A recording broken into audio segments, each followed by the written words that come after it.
Candidato, ¿volvería a subir el salario mínimo más del 16%? El salario mínimo tiene que subirse de acuerdo a la realidad económica. No, espérate. Espérate. No hay que. Espérate, lo borro. No. El salario mínimo hay que subirlo de acuerdo a la realidad económica.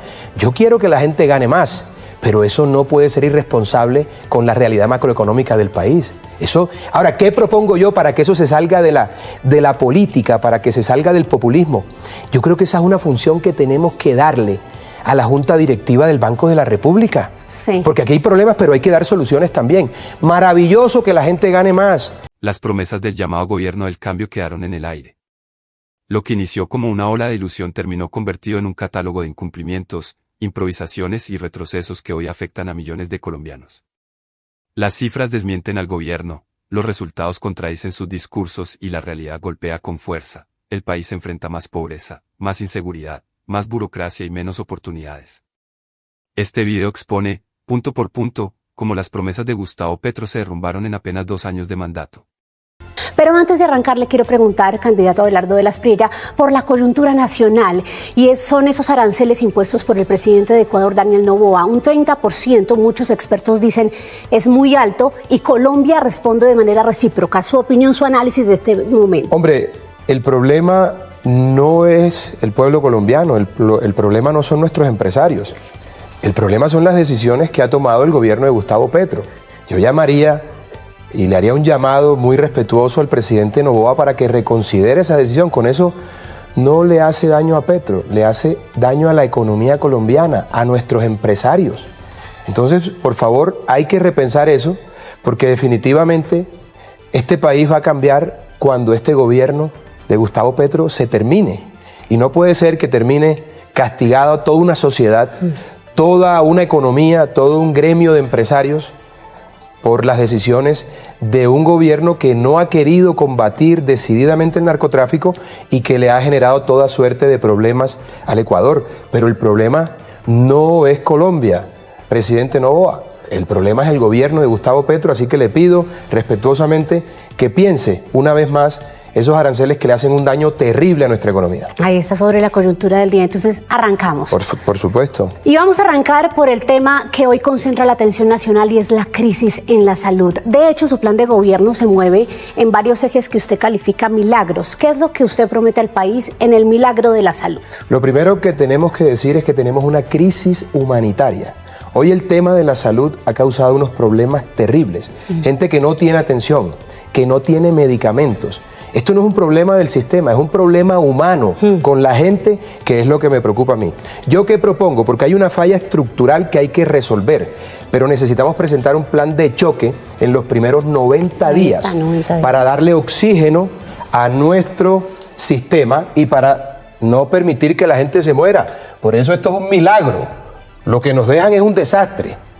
Y el rescate financiero es de 10 billones. Ahora ustedes se preguntarán, ¿de dónde sale ese billete? ¿De dónde sale esa plata? ¿De ADRES o del presupuesto general de la nación? Lo podemos hacer porque automáticamente necesitamos reactivar los tratamientos críticos. Pero entonces ahí lo interrumpo. Usted dice del presupuesto, o sea, usted recortaría de otros rubros para enfrentar esta crisis. Y podemos también, María Camila, titularizar para garantizar esa inversión y para buscar con esos títulos los recursos que se requieren. Pero necesitamos un plan de choque de 90 días por una razón elemental. Esto no es un problema solo del sistema, se nos está muriendo la gente. Entonces hay que presentar un plan de choque humanitario para reactivar los tratamientos críticos y suministrar los medicamentos que la gente no tiene hoy. Y ahí el otro punto, usted dice la plata de la ADRES, o sea, ¿usted le quitaría la administración de los recursos en gran parte a la ADRES? No, la plata sale de allí, porque ese es el organismo que administra y recauda los fondos de la salud. Nosotros, del presupuesto general de la nación, podemos sacar una parte y de ADRES para ese plan de choque de 90 días, que son de 10 billones. Ahora bien, nadie sabe cuál es la deuda total.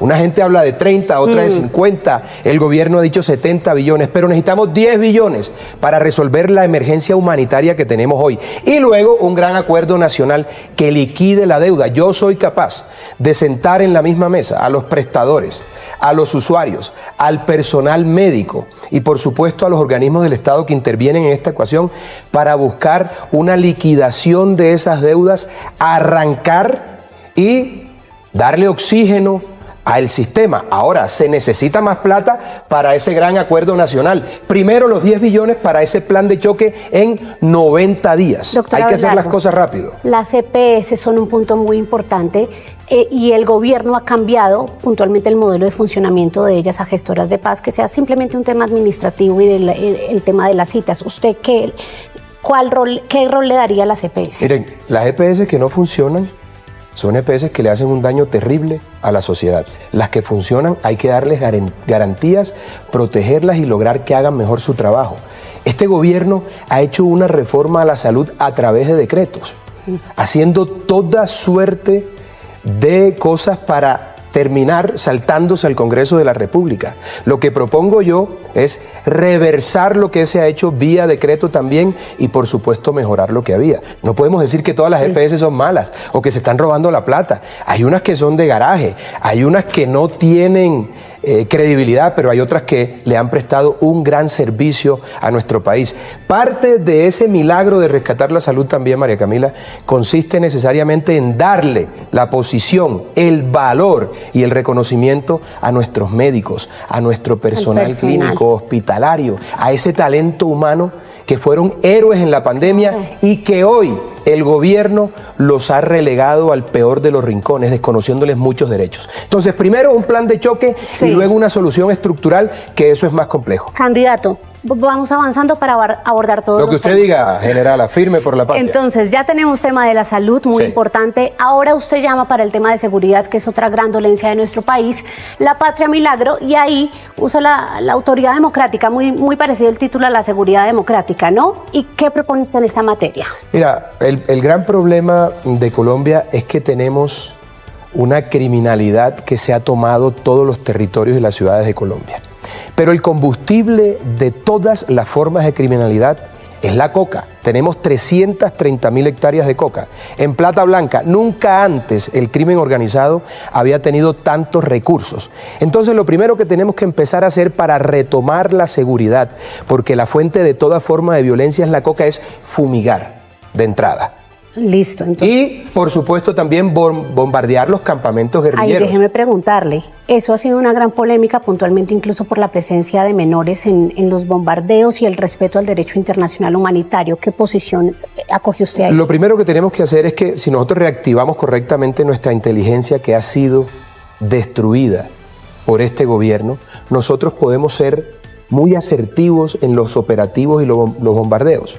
Por supuesto que hay que tratar de lograr que se pierdan el menor número de vidas humanas, pero que no se le olvide al país, porque esto es un sofisma que la izquierda ha creado.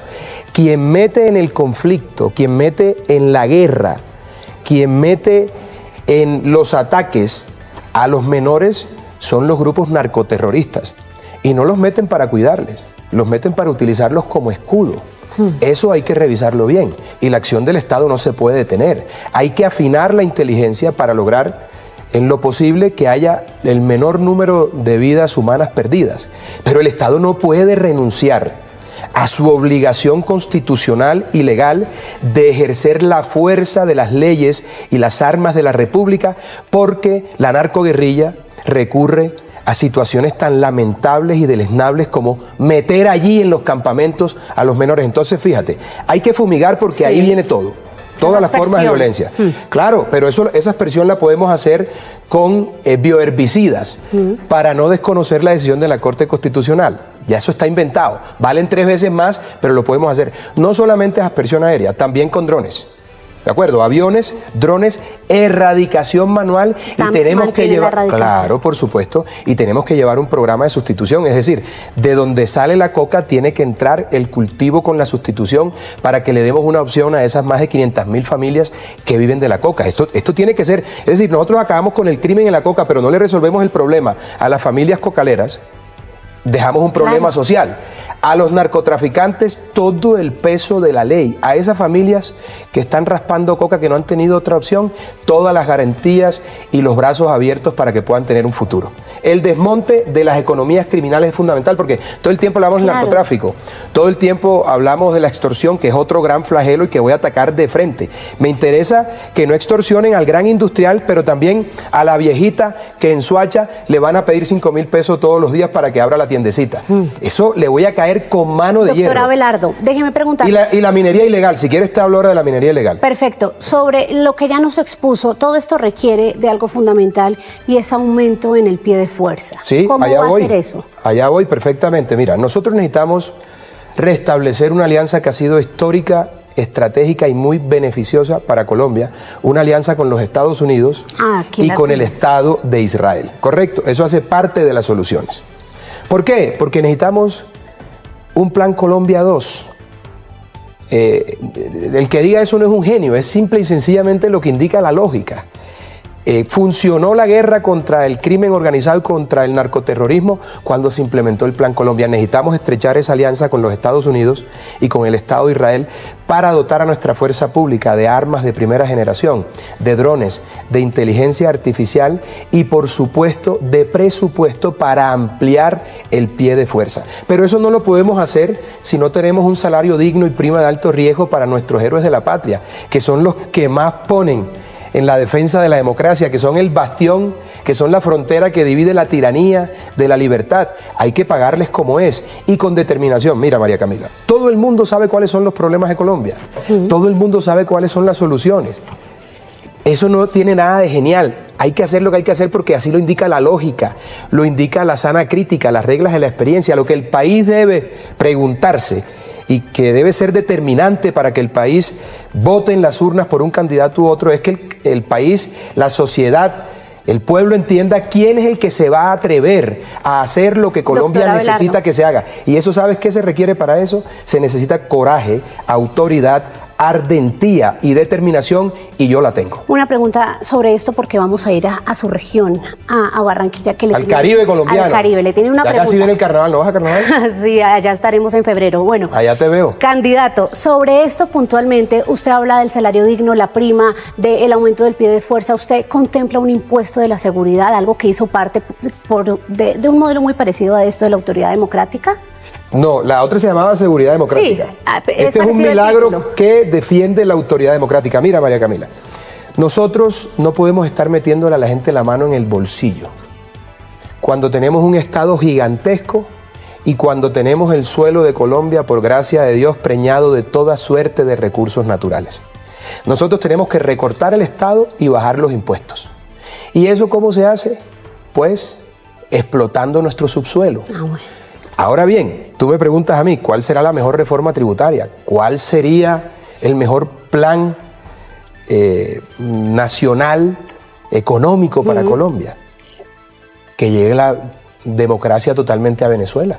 Porque entonces nos vamos a convertir en el primer proveedor de bienes y servicios de Venezuela. De un país que destruyó precisamente el comunismo, el populismo. Entonces, mira cómo se están juntando todas las cosas. Dios hace perfecta las cosas y está determinando todo a su tiempo en su soberanía. Ahí está Venezuela, a puertas de la libertad en una transición. Sí. Eso también nos va a generar. Entonces, lo de Venezuela, la posibilidad de explotar el subsuelo y recortar el Estado, ¿por qué carajos tengo yo que ponerle más impuestos a la gente? Es más, te digo una cosa, hay dos impuestos que son supremamente repelentes, que es el 4 por mil y el impuesto a la gasolina, o el 5 por mil, porque ya este gobierno lo subió al 5 por mil.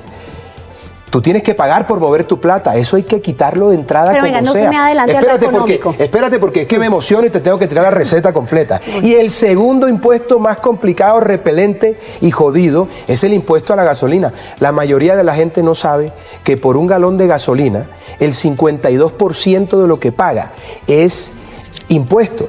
¿Sabe por qué? Entre otras cosas, porque hay un gasto desbordado y porque no estamos produciendo como deberíamos producir. 730.000 barriles de petróleo al día en vez de llegar a 1.300.000. Entonces, aquí lo que falta es gerencia, dirección, determinación y ganas de llevar este país al lugar de grandeza que se merece, María Camila. 7:51. Nos vamos entonces para la costa Caribe porque allí hay pregunta de Argemiro Pion, lo vi usted allí, candidato detrás suyo, para el candidato presidencial. Argemiro, adelante. Así es. Candidato, buen día. Mire, ahondemos un poco más en el tema de la extorsión que ya usted trataba ahí hace un rato. Mire, Barranquilla y el Atlántico, usted lo sabe, así como muchas zonas del país, han sido muy golpeados por los extorsionistas, comerciantes asesinados, familias desplazadas, emprendedores que se han ido a la quiebra porque prefieren cerrar antes de pagarles a estos criminales. Ahora vemos a los líderes de las bandas delincuenciales de los Pepe y los Costeños que están presos allá en el interior y que han sido vinculados a extorsiones tratando de buscar beneficios con el gobierno nacional. Mire, si usted llega a ser elegido presidente de Colombia, ¿qué va a hacer para combatir este flagelo? Lo primero que hay que decir, y me parece que es un justo reconocimiento, es que la labor del alcalde Char en Barranquilla ha sido extraordinaria. Impresionante el milagro de Barranquilla en medio de tanta adversidad y de un gobierno que se opone a que le vaya bien a Barranquilla.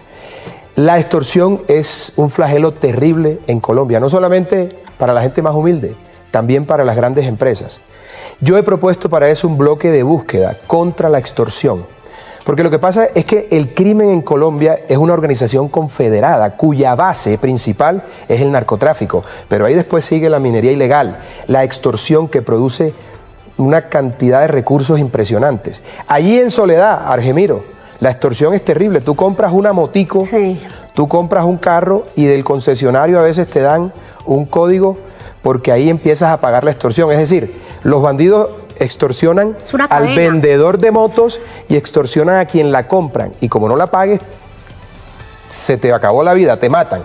Yo me comprometo, no solamente con mi región Caribe, sino con el país, con los 32 departamentos de nuestra geografía nacional, a erradicar por la razón o por la fuerza toda forma de criminalidad, empezando por el narcotráfico y la extorsión, que son unos males terribles, cánceres, al igual que la corrupción, y ahorita te hablo de eso, porque ese es otro cáncer que hay que erradicar. Ya estamos aquí. Estamos ahí. Está bien, es que aquí esto Caracol es otro nivel. La corrupción. Usted nos dice esta frase, nos la manda su equipo: el milagro de que la plata del pueblo sea para el pueblo, y propone un bloque anticorrupción liderado por usted.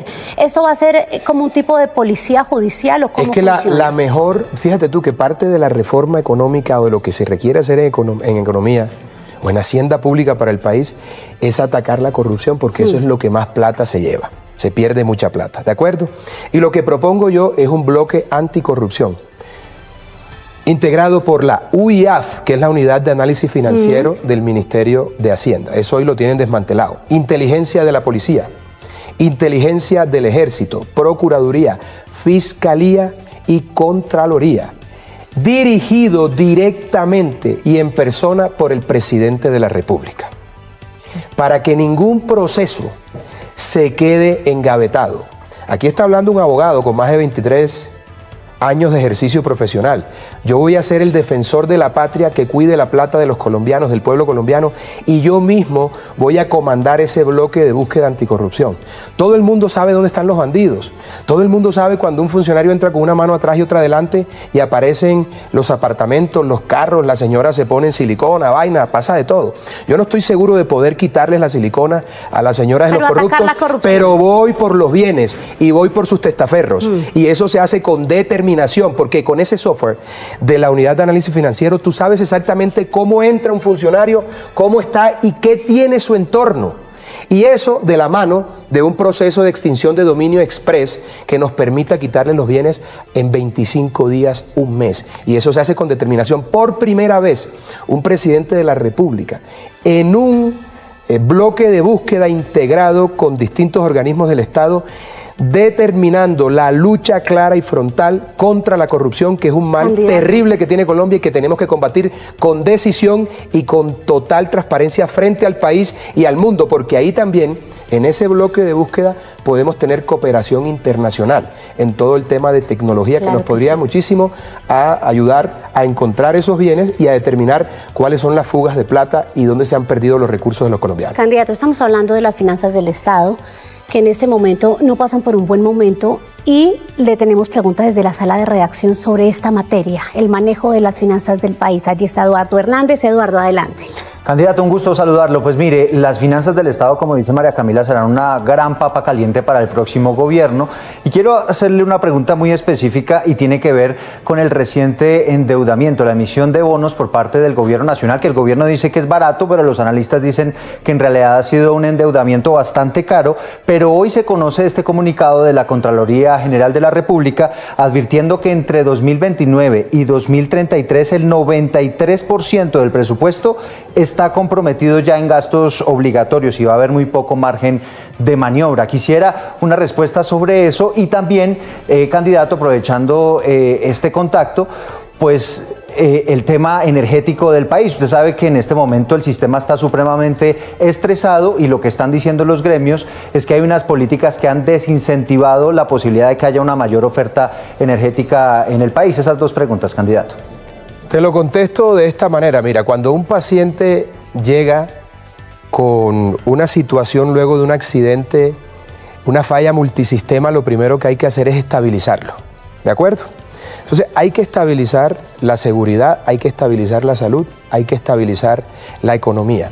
La referencia que hace sobre la venta de títulos en diciembre, en medio de la noche, cuando creían que todos estábamos fiestando, pero no, estábamos atentos de lo que hacía el gobierno, claramente envuelve y esconde un crimen, un delito. Como esta vaina conmigo es haciendo y diciendo, yo presenté una acción popular a los 2 días, pidiendo que se tumbe esa venta, que es nociva para las finanzas públicas. Estamos hablando de un porcentaje en esa venta del 13%, nunca se había visto, por lo general 6.5, 7%. ¿Quién se ganó la comisión? ¿Quién es el personaje de crédito público que autorizó eso? Ahí hay un torcido y eso no puede quedar así y hay que tratar de tumbarlo por la vía judicial y yo tengo fe en Dios y en nuestra justicia de que así sea. Número 1. Número 2. Voy a ponerles un ejemplo. Cuando las vainas están muy jodidas y todo el mundo piensa que no hay solución. La Argentina. Javier Milei llegó a la Argentina en el peor momento de la economía de ese país. Y hoy, 2 años después, la situación es otra. ¿Qué se requiere? Valor, ardentía, determinación. Y se requiere no pertenecer a la rosca y a la casta política y no estar financiado por los grandes medios. Porque el problema de Colombia es que aquí no se han hecho las vainas porque quien llega está fletado por los grupos económicos, por los políticos y por los grandes intereses y entonces no hagas eso porque me afectas mi negocio, haz esto otro, tal. No, aquí hay que pensar en el país. Y entonces hay que presentar un plan de choque económico que es muy claro, reducción del Estado en un 40%. El Estado colombiano tiene más de 700.000 funcionarios y contratistas que le sobran. ¿Qué tal las OPS? Oye, por favor, 3, 4 personas haciendo lo mismo. Un país pobre como este no puede ser el primer empleador, no puede ser el Estado. Si nosotros recortamos el Estado, bajamos los impuestos y disparamos los primeros 2 renglones, por ejemplo, de la economía colombiana, por solo citar 2 ejemplos. El primero, el sector minero-energético y de hidrocarburos. Ese es el que más billete produce. Claro. Eso hay que entrarle de una. Ahora dirán, no, pero es que la explotación se demora. Hey, tú puedes prevender. Tranquilo, hay figuras comerciales, jurídicas. Sí. Segundo, el segundo sector, la infraestructura y la construcción, que es lo que más empleo genera. Si nosotros recortamos el Estado, bajamos los impuestos y activamos las principales locomotoras que le dan fuerza a nuestra economía, empezamos a ver un saneamiento y por supuesto tenemos que hacer una serie de acuerdos internacionales frente a la deuda, tal cual lo ha hecho la Argentina, por ejemplo. El tema eléctrico, el tema tan complicado que tiene el país en los próximos años. De soberanía energética, claro. Eso es jodidísimo porque lo que está haciendo este gobierno es dejándonos un apagón para dentro de año y medio. Entonces, hay que llegar con un plan de choque para que ese apagón no se produzca. Y hay que resolver otra cosa que es muy importante, que son las tarifas de energía en el Caribe colombiano. Pero venga. Yo me comprometo a eso. De alguna manera hay que hacerlo. Es decir, no es una cosa sencilla lo de las tarifas, pero hay que hacerlo cuando hay voluntad política, María Camila, y cuando hay determinación y cuando hay carácter se pueden hacer las vainas. Estamos ya Estamos cogido el tiempo. Es que yo me emociono y... También hago aquí un compromiso con usted. Nos quedan pendientes sus propuestas en materia de educación y de lucha contra el hambre que muy juiciosamente... Te hablo de lo que quieras cuando quieras. Muy juiciosamente nos mandó su equipo. Pero vamos a hablar de estos temas también que los colombianos quieren saber su posición. Relaciones con Estados Unidos. Relaciones con Estados Unidos. Se reactivan automáticamente con una sola llamada. Los Estados Unidos no tienen problema, el gobierno de Estados Unidos no tiene problema con Colombia, el problema es con Petro.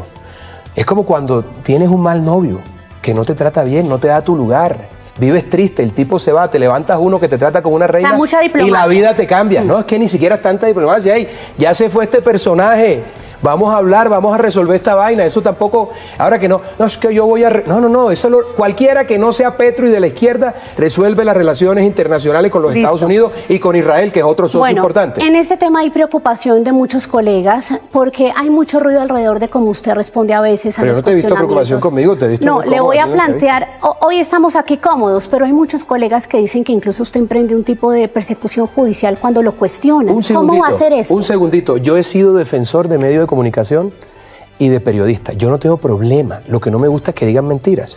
Te pongo un ejemplo sencillito. Una periodista activista, porque además es un convito de 10 activistas que dicen que son periodistas. Usted está hablando de nuestros colegas de... Yo no me la voy a dejar montar de ellos, ni de nadie. ¿Por qué? Nadie se equivoca cuando tiene la razón. Yo respeto a los periodistas de verdad. Ese es un trabajo necesario en la democracia, es un trabajo necesario para el futuro de un país. Preguntarle, cuestionarlo. No, yo no tengo problema, no, es que te voy a contar ese ejemplo solamente. La señora Bejarano saca una columna y dice 2 mentiras. Dice que hizo una fiesta en Cartagena y dice que en un proceso está mencionada mi gente. Le aporto un video de la fiesta de 40 años mío que no fue en Cartagena sino en Italia, que está grabada y la persona que ella dice que estaba ahí no está. Y con respecto al señalamiento judicial que hizo, le dije, aquí está la decisión judicial que hizo tránsito a causa juzgada que dice que lo que usted dice es mentira. ¡Nos están matando! Persecución. Coño, no quería sino que dijera sobre esos 2 punticos la verdad. Yo no tengo problema. ¿Tú has visto cómo se refieren a mí todo ese combo de periodistas o de politiqueros disfrazados de periodistas? Los peores epítetos contra mí. Eso lo hace el periodismo independiente. Yo no me la voy a dejar montar, ni me la voy a dejar montar de la FLIP con quien he tenido una discusión histórica, porque eso es un directorio político. Yo respeto a la prensa seria, como respeto a los buenos médicos, pero, candidato, no a los tramadores, como respeto... No, tensión, no hay problema con los medios. Es que, María Camila, yo no tengo problema en que pregunten, en que digan. Libertad de prensa. Total, absoluta. Me puedo comprometer con el país. Lo único que pido yo es que no digan mentiras. ¿Es eso mucho pedir? ¿Es eso mucho pedir? Pero habrá respeto a los medios, no es alérgico a la crítica, no, se va a dejar preguntar. Cariño, pero alguien ha llevado más palo que yo en esta campaña. He salido yo a siquiera responder infamias, nada, simplemente mi abogado dice, oiga, mire, estos 2 punticos, por favor, diga lo que quiera, no le gusta el hombre, es costeño, le parece corroncho, es feo, no le gusta cómo canta, lo que sea, pero no diga mentiras. Ya la opinión, eso es otra cosa, a mí no me importa lo que piensen ellos de mí, me tiene sin cuidado, pero lo que sí yo no voy a permitir es que se digan mentiras, lo que quiero es que se diga la verdad. ¿Tú crees que eso es mucho pedir? No, está bien. No más preguntas, su señoría, ahí te vi bien. ¿Viste que no es candidato, mucho pedir? Venga, ¿listo? Tenemos poco tiempo aquí, le voy a pedir un favor, no tenemos tiempo para explicación, sino sí o no. Usted ya nos respondió, de hecho, algunas, como esta de la reactivación de la mesa de negociación, y algunas de esas preguntas requieren de reformas, de proyectos de ley, pero es para conocer sus posturas. Ahí tiene usted para rayar. ¿Relaciones con Delcy Rodríguez y el gobierno interino de Venezuela? No, yo espero que llegue la democracia plena a Venezuela y que me pueda sentar con gente decente a resolver los problemas binacionales. ¿Mesas con grupos armados? Usted ya nos dijo que no. No hay ninguna posibilidad. Parte de recuperar al país consiste en no tener más procesos de paz. Óiganme, yo sí creo en la paz, pero en la paz que se impone con la fuerza de las armas y las leyes de la República. Todos esos procesos salieron mal. Hace 12 años probablemente muchos creyeron y creímos en un proceso de paz. La experiencia empírica demostró que los procesos de paz salen mal en Colombia. Entonces, en consecuencia, no hay que hacer. Nada de mesas. Nada de mesas. Nos dijo que la erradicación voluntaria se mantiene en... Pero firme, vamos a fumigar a lo que dé. ¿Nueva reforma tributaria? No. No. ¿Mantendría la adopción por parejas del mismo sexo? Eso no depende de mí. Lo que le digo, pero su posición frente a eso. Yo no lo haría. Si de mí dependiera, no lo haría. Bueno, vamos a seguir entonces con la próxima. Yo creo que a los niños hay que sacarlos de esta ecuación. Yo respeto las inclinaciones sexuales de todo el mundo, pero los niños son sagrados. Perfecto. ¿Mantendría el modelo donde las EPS administran los recursos de la salud? Sí, claro, hay que ir a un modelo de los 4 pilares con responsabilidad. Hay que organizarlo, hay que organizarlo. ¿Asamblea constituyente? No, ¿cómo se te ocurre? ¿Qué constituyente? Ya tenemos demasiados problemas como para meterle más constituyente. Ya nos dijo que sí firmaría nuevos contratos de exploración Contrato de explotación de petróleo. Mira, ¿sabes qué es el fracking? El fracking es una obra civil. Si tú la haces bien no sale mal, la gente no sabe, la gente dice, el fracking nos están matando, vainas políticas. No, el fracking es una obra civil. Si tú haces bien un edificio, no se cae. Sí. Si haces el fracking bien, no hay afectación al medio ambiente. Explotación a lo que dé con respeto por el medio ambiente. Nos quedan 2, candidato. ¿Volvería a subir el salario mínimo más del 16%? El salario mínimo tiene que subirse de acuerdo a la realidad económica. No, espérate. No hay que... Pero lo borro. No. El salario mínimo hay que subirlo de acuerdo a la realidad económica. Yo quiero que la gente gane más, pero eso no puede ser irresponsable con la realidad macroeconómica del país.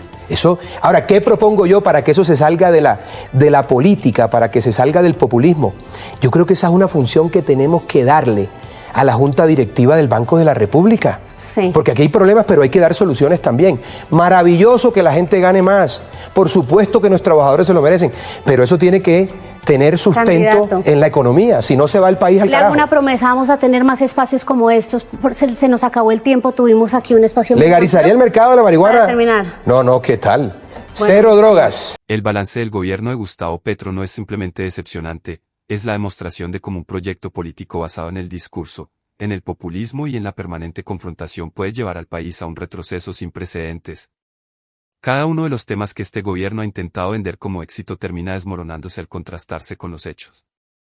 La reducción de la pobreza rural no fue producto del cambio, sino de la recuperación económica que venía del gobierno anterior.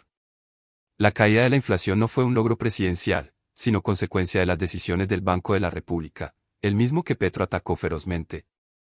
Su discurso sobre la transición energética se deshace cuando se revisan las cifras de turismo, que no alcanzan ni siquiera los niveles prepandemia, y cuando se evidencia que renunciar a los hidrocarburos solo ha servido para encarecer el gas, destruir empleos y debilitar la autosuficiencia energética. La reforma pensional, presentada como un triunfo histórico, no es más que una carga financiera monumental que recaerá sobre los colombianos del futuro. No solucionó la informalidad, no creó sostenibilidad y tampoco garantiza pensiones reales, únicamente creó un subsidio que sale del presupuesto nacional, un presupuesto cada vez más golpeado por la burocracia, la mala ejecución y el despilfarro en entidades que ni siquiera cumplen sus propósitos. La seguridad, el tema más crítico, es hoy un retrato desolador. Bajo la bandera de la paz total, el gobierno entregó reconocimiento político a todas las guerrillas, incluso a quienes incumplieron los acuerdos de La Habana o jamás se acogieron al proceso. El resultado es alarmante: expansión territorial del ELN, fortalecimiento de las disidencias, aumento de la minería criminal, una cocaína que circula sin control y un Estado que parece paralizado ante el avance del crimen organizado. Las cifras oficiales muestran el crecimiento de más de 3,500 hombres armados ilegales, una situación más grave incluso que antes del acuerdo con las FARC. En salud, el deterioro es evidente. Las EPS intervenidas están colapsadas, los hospitales se ahogan en deudas y miles de pacientes dependen hoy de tutelas para recibir medicamentos que antes estaban garantizados. El modelo del magisterio, presentado como ejemplo de lo que sería la reforma, terminó convertido en un fracaso rotundo: maestros sin atención, desabastecimiento de medicamentos y un costo por procedimiento disparado. A esto se suma el golpe al sector de la construcción, la caída del empleo, el impuesto saludable que castiga a los más pobres y una inminente nueva reforma tributaria que amenaza con asfixiar aún más a la clase media y al sector productivo. Pero quizás lo más grave no son los errores puntuales, sino la erosión progresiva del Estado de Derecho. Un gobierno que desprecia las instituciones, que ataca a la independencia judicial, que sugiere constituyentes como amenaza, que coquetea con la idea de extender su mandato y que intenta concentrar poder a costa de la estabilidad democrática. La experiencia de Venezuela debería bastar como advertencia: los sistemas totalitarios no nacen de un día para otro, se construyen con pequeñas concesiones, con discursos seductores y con el miedo como herramienta política. Aún así, la esperanza no está perdida. Colombia ha superado crisis más profundas. El pueblo colombiano conserva una resiliencia que ningún gobierno, por errático que sea, podrá destruir. Lo fundamental ahora es mantenernos firmes, defender la institucionalidad, rechazar el populismo de izquierda y de derecha, y recordar que la democracia solo se sostiene cuando los ciudadanos la protegen activamente. Este es el momento de resistir y de actuar. De no abandonar el país, de no ceder la voz, de no entregar la libertad. Desde el Congreso, desde las calles y desde cada hogar, Colombia debe reafirmar su propósito, reconstruir lo que ha sido destruido y avanzar hacia una nación más justa, más segura y más próspera. No desfallezcamos. La historia demuestra que Colombia siempre se levanta, y esta vez no será la excepción.